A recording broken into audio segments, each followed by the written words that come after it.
We've all heard about how food waste should be avoided as it contributes to global warming, but how bad exactly is the problem?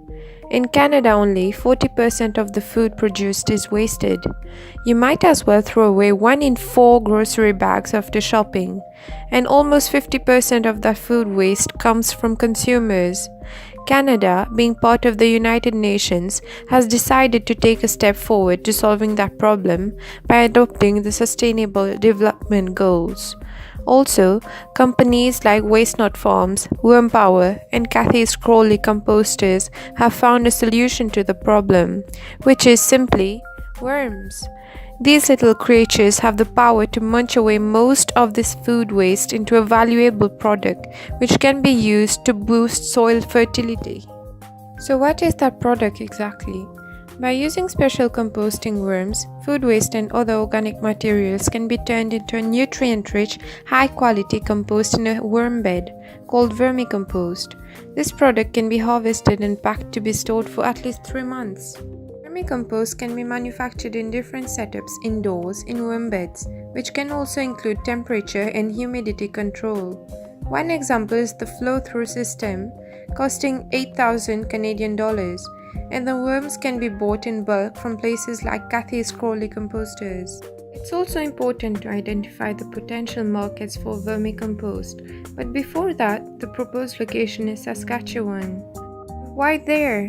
Currently, there is only one company which has potentially looked forward to start a vermicomposting business there and is still not set up, representing minimal competition. Also, there are almost 45,000 farms in the region, with more than 1,000 being organic farms.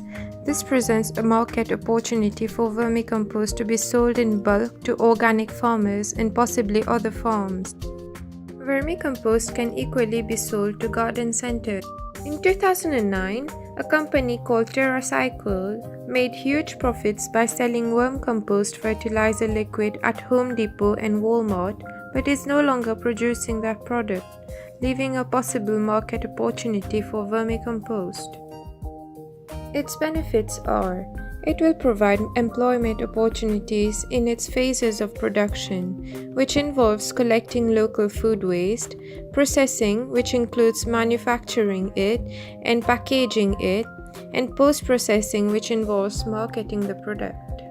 In April 2018, unemployment rate in Saskatchewan lied at 6.3%, which was above the average. Also, 16.3% of the population there also identified as Aboriginals, who have a lower employment rate and are disadvantaged when compared to non-Aboriginals. Secondly, by producing vermicompost with food waste, it will contribute positively towards reducing greenhouse gas production in Canada while speeding up the process of composting to obtain a more nutrient-rich product. A benefit to farmers is that they do not have to make use of microbial inoculants since vermicompost is excellent for plant growth. On an export level, vermicompost is currently regulated by the Canadian Food Inspection Agency under the Canada Agricultural Products Act. Here is an overview of all the benefits of vermicompost business to Canada and its citizens. There are possibly several challenges to vermicomposting. One challenge can be that of pests. It can be easily controlled by keeping the system indoors and the pH neutral and above. Also, harsh Canadian winters will not harm the worms in a temperature-controlled indoor system as in this one.